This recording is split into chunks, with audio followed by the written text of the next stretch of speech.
L'épineux dossier Florange est le principal sujet à la une de la presse nationale de ce jeudi.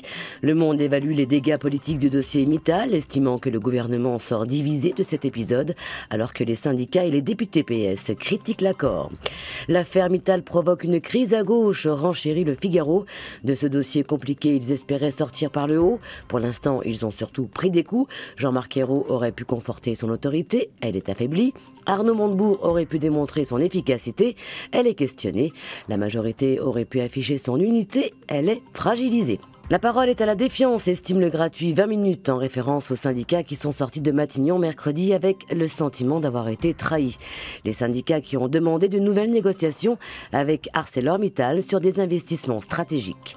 Florange a brisé le tabou, résume en une l'humanité. Sarkozy, la menace fantôme, se demande de son côté métro, puisque l'ultimatum donné par l'ex-président à Jean-François Copé et à François Fillon pour trouver un accord sur la présidence de l'UMP n'a pas été respecté, portant ainsi un coup à la stratégie de Nicolas Sarkozy.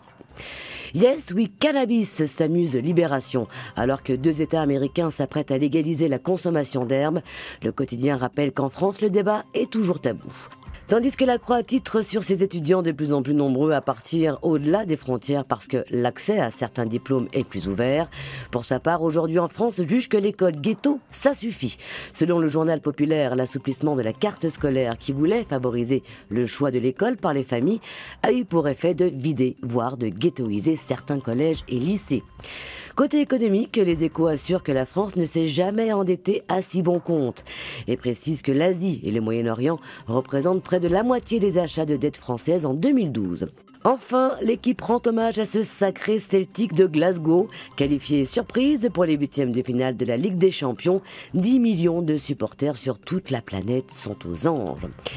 Et pour finir, l'image du jour peut surprendre. Il s'agit d'une tradition allemande apparemment ancestrale qui consiste pour Noël à se munir de masques de monstres, à se vêtir de paille et à agiter des cloches pour effrayer les villageois.